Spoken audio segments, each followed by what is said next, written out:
大家好，我是面具人。今天咱们来聊一些深度一点的话题啊。这几天恒大暴雷的事情传的是沸沸扬扬的，大家都在关注恒大维权的事儿是吧？面具人我倒是不太喜欢关注这类话题啊。为啥？因为事情已经发生了，你再哭再闹也解决不了什么问题，也不会有人给你解决，能帮你的只有你自己。面具人我更喜欢从这种现象或者悲剧当中去思考接下来的社会局势会产生什么样的变化，以及我们该怎么做才能避免类似的悲剧。这个话题呢，我等会儿会在节目里面给大家详细说的。那今天节目的第二个部分呢，咱们就要来讲讲现在呀又要限制私人挖矿的事儿了。那咱们这些加密货币玩家接下来究竟该怎么办呢？以及我自己的一些预判啊。OK， 把这个节目转发分享到3个平台以上，截图发送到我的邮箱，就可以参与抽取面具人本月的大奖 X 植物类蛋的活动。给大家看一下这位幸运的获奖儿的获奖感言。看完了以后就进入咱们今天的正题，别忘了点赞、订阅、打开小铃铛。Hello， 大家好，我是来自台湾的网友。在2021年7月多的时候，在面具人频道的一个节目中，面具大哥他发表了一个 K 线大赛的一个比赛，那得奖者能够获得目前就是有一个 AC 的蛋蛋。那之后我就去准备一个 K 线的艺术品，我在这边有获得 K 线大赛的一个 AC 的蛋蛋奖励。那也很谢谢面具哥的这个影片的分享，还有平常分享的一些影片的资讯给我们大家供观赏，然后供大家一起学习。那如果喜欢面具人大哥频道的朋友们，也请记得多多支持他一下啊！那真的很谢谢面具哥的这个频道的分享，在此感激不尽，谢谢。恒大是全球负债最多的房地产开发商之一，恒大的总债务超过了3000亿美元，是美元不是人民币哦。目前有数百个尚未完工的住宅楼项目，而且呢，因为现在这个暴雷事件呀，恒大的资金周转不灵，导致了有很多供应商都已经停止了建筑工地的相关工作。目前恒大的很多楼盘由于资不抵债，也都被明确标示了恒大的房子是不能贷款的。其实这个能不能贷款，面具人我觉得已经无所谓了，因为就算没有恒大，现在的二手房，任何一个公司的二手房想贷款也是很难的。那这个坑呢，咱们等会儿在节目的中间再说啊。恒大是国内的房地产企业的头牌，房地产中的比特币大饼，它的动向是可以牵连着其他的房地产的涨跌的。可是恒大目前出现了资金链断裂，出现了违约、延迟兑付，甚至连内部员工购买的理财包也无法兑现了。中国各地都有民众到恒大旗下的公司去抗议，却遭到了警方的驱离维稳。恒大资金链出问题啊，中国的官方呢也雨天收伞了。广东省9月13号就开了第一枪，已经有地级政府发了红头文件，要求停止对恒大地产等相关项目发放贷款。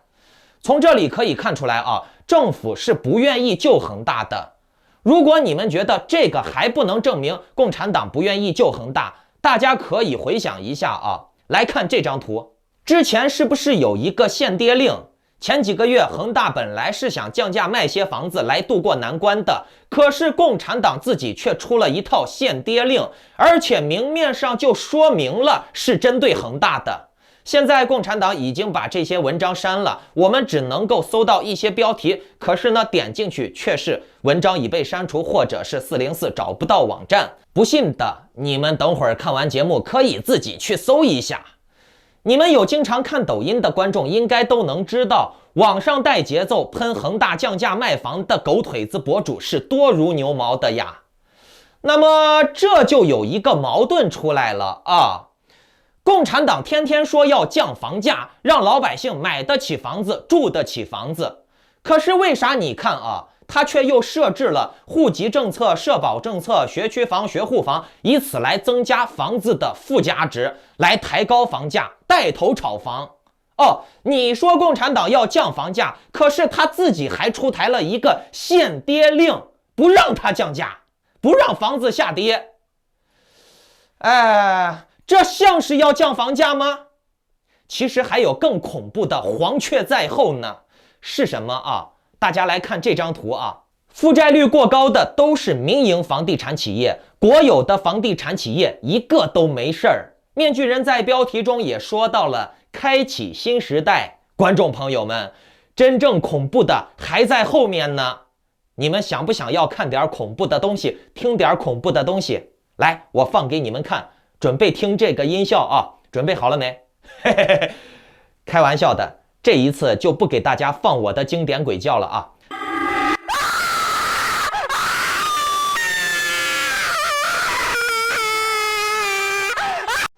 继续说主题，大家仔细看啊，共产党的套路其实很简单，一切都是资本家的错。事情只要不上升到官府的层面，就是民营经济经营的不善，这些草民们骗子太多，奸商勾结。如果说老百姓察觉到了是政府有问题，那么就拉出来几个官员杀鸡给猴看，以平众怒。总之，买房这个首付呀什么的，钱呀都是韭菜自己掏的，对吧？借贷的钱呢，还有房子在那儿做抵押，对不对？你把这个房地产公司挤爆雷了，赶走了，房子还在那儿吗？还能继续卖吗？对不对？负债也是在韭菜头上的，对不对？韭菜为了给你还债，他则会加倍的工作，付出劳动力帮你挣这个债务。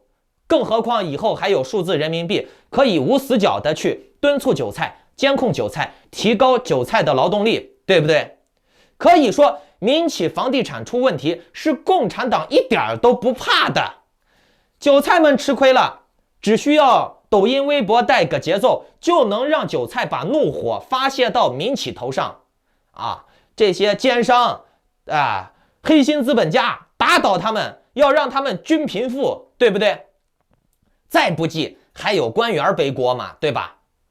所以说不管是所谓的民营经济企业家，还有这个官员啊，只要是党需要，都可以拉出来祭旗，对不对？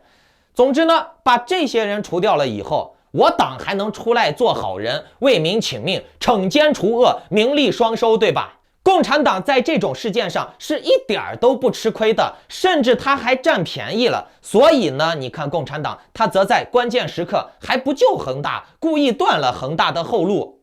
说白了，这些房子还在那儿，你恒大不卖，我官方还可以继续卖，对不对？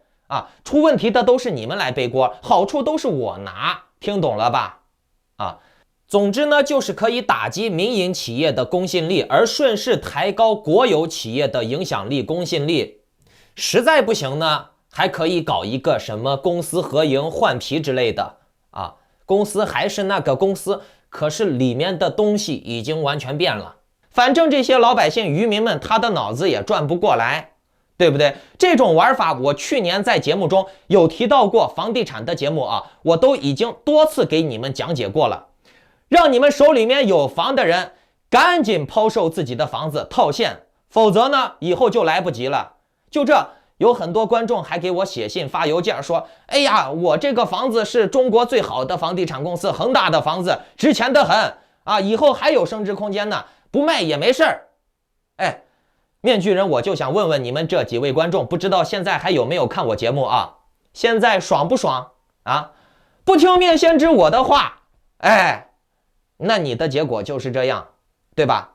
我也不是说什么投资操作，我只是让你保财保命呀，对不对？你稍微有点理性，你都应该能想明白，整个中国现在的经济是什么样的一个结构，会走向什么样的深渊，对不对？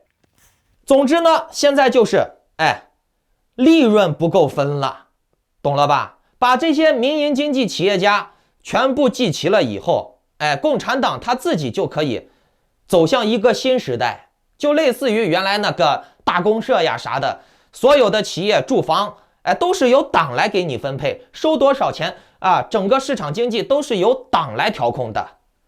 而且你们看共产党他为啥不能让房子降价很简单的道理，房子降价了，那物价要不要降已经涨上来的这个泡沫工资该怎么分配？物价降了，老百姓的生活就会相对富裕一点了。老百姓生活富裕一点了以后，那工作激情就不高了，工作激情不高了以后，产量就会降低，产量降低了以后，这些红色贵族就没有足够的利润了，对不对？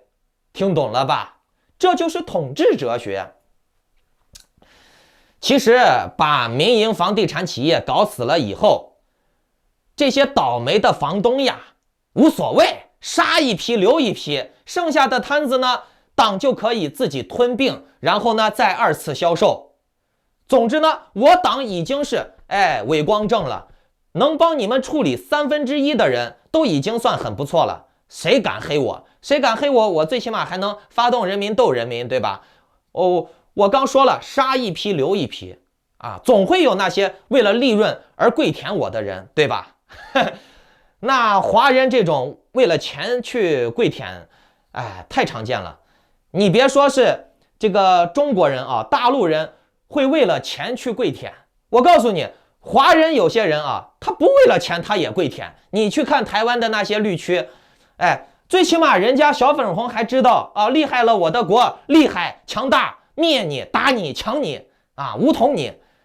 这中间还掺杂一些私人的这个思虑和欲望存在。可是你看台湾的那些绿区啊，他舔起来屁眼啊，就甚至不是为利益，就是完全的无脑舔啊。在这个层面上来看啊，这个绿区还不如大陆的这些战狼呢。战狼还知道为了利益去奔窜一下，这个绿区啊，除了舔屎还是舔屎啊，没有任何的这个生物本能了都。生物本能还知道，为了2块肉或者狗粮或者利益去叫2声。这个绿区呢，就在那屎里拱来拱去，连个声音都发不出来啊，能发出来的都是搅屎的声音啊。人家小粉红喊2声共产主义好，人家心里面还知道这样做是奔着狗粮去的。可是台湾的这些绿区啊，高喊我党万岁，他心里面不一定是为了利益呀，他甚至是他为啥要这样喊都不知道，仅仅是被情绪渲染的那种大脑里面被编程进去的代码。那这种人甚至连生物都不算了，生物这个狗吃肉狗吃屎都是生物行为，而这种完全没有任何生物动机的这种人，你算生物吗？这个不说台湾的事情啊。总之呢，中国以后房地产的规矩呀会越来越多。说白了，你住的房子是党的私有财产，给你住的，而你是纯韭菜，党有权收回你的任何财产，因为你的财产不是你的。你有没有房子，你买不买房子，你租不租房子，党都有办法治你。你看最近加密货币又开始整治了，你别说你买房子了，你有加密货币也能整你。河北互联网网信办公室联合省教育厅、省公安厅、省地方金融监督管理局、中国人民银行、石家庄中心支行等部门，针对虚拟货币挖矿和交易行为部署了专项整治行动。该整治行动要求9月30日前，省内有关机构要认真核查、检视在用的信息系统，进一步完善系统安全措施和内部管理制度，严防利用系统算力从事虚拟货币非法挖矿。各级党政机关、国有企事业单位要发挥带头作用。大家仔细听好了啊，这次治理挖矿的对象不单单是那些企业矿场啊，也包含了个人。听明白了没？党在这个公告里面做了模糊化处理，但是呢，这个话语当中啊，就已经包含了个人了啊。面具人，我之前在大陆是做媒体工作的，对党的这个文宣啊是了如指掌的，对他的这个风格啊是一看就懂。我们从这个文章当中啊可以看出来，共产党在针对老百姓财产的问题上又进了一步哦，并且呢，他在这个文章当中已经暗示了要强化信用系统。说白了是什么？就是以后你玩加密货币，如果是不满党的意了，随时可以给你上征信上了征信以后有多恐怖，我想在座的各位大陆朋友心里面应该都有一杆秤吧。总的来说呢，就是党更加贪婪了，党管一切，其实面具人我最近发现了啊，不仅是党，就连机构们、庄家们也变得更贪婪了。现在加密货币的市场的涨跌已经是非常难判断的了。做事机器人、大数据算法都在不停的学习，你的预判、你的经验很快就会被机器人适应，从而呢预判你的预判。大家观察现在的加密货币市场，除了 Axie 这种革新性的东西出现了史诗般的涨幅，要么就是那些土狗类的风险巨大的项目会出现大涨大跌，而主流币的涨跌幅度、精度都已经越来越精细化了。所以面具人前几天已经预判到了过几天会天地双爆的情景。你们看图吗？我预判的准不准啊？比特币在昨天到今天之间啊，就出现了天地双爆。所以呀，现在操作加密货币一定要谨慎了。你的一举一动，心理的承受能力有多大，交易习惯都会被大数据抓取掌握着。合约就更不用多说了，他们就能把你控制得死死的。现货的话也能控制，什么样的数据会让你割肉，做事机器人就会给你画出来什么样的线。庄家们也都在学习进化，加密货币市场的搏杀以后会更加惨烈，而且更加隐蔽。所以说在这个浪口啊，你一定是要泯灭人性，因为你的对立面就是没人性的数据机器人。如果你认为加密货币的这个市场还有存在的必要，并且还会长高，还有它的非常好的前景，那你就把你手上的币和现货拿好，不要频繁的操作，因为这个市场它有前景，它迟早会往上涨的。分配好自己的资金，留下一部分子弹，等待时机。在这样的整个市场大环境都非常疲软的情况下，都有着非常抢眼的表现。海豹哥一直在猛涨，斯巴达呢也今天在币安榜上又刷到了第3名，前3名啊！你们再去看看那些其他的博主，除了比特币、以太坊还会讲啥？赚钱，条条大路通罗马，咱们的目的是赚钱。你看面具人我讲的项目都是在他们涨之前讲的，不信各位可以去翻一翻我往期节目，对一对当时的时间点啊，自己打开 K 线图自己对。我不敢说10个项目我全中啊，可是10个里面我至少能做到8、9个是在他们涨之前发现的。而且呢，这些币还不乏有涨了好几倍、好几十倍的。平头哥、海豹哥纵览整个币圈博主，除了面具人有这种本事，还有第2个吗？纵览整个币圈博主，除了面具人，我能推起来第3大盘 GameFi， 还有第2个吗？这就是实力啊！所以说加入面具人的会员群还是好处多多的。不知道大家有没有关注过啊？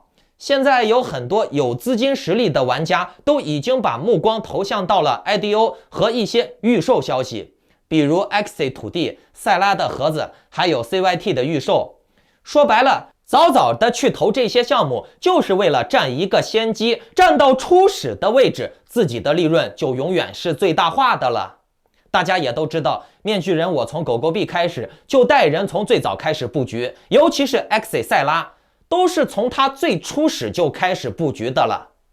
Axie 从2块、3块、4块涨到了最高90块啊！塞拉的盒子呢，现在也卖完了啊，大家都可以躺着等它涨了。那今天面具人要给大家做一个大放送啊，公布我的 Telegram 交流群的链接，大家可以看好这个链接啊，我一会儿公布在内容简介和留言区里面。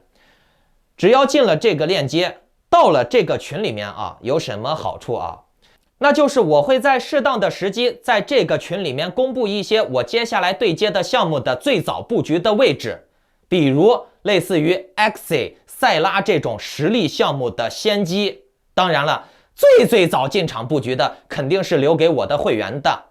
那各位观众，如果有想要加入面具人的会员群组的朋友们，请下载 Telegram， 在搜索栏中添加我的 ID Maskman118， 办理会员入群手续，和我一起占领先机。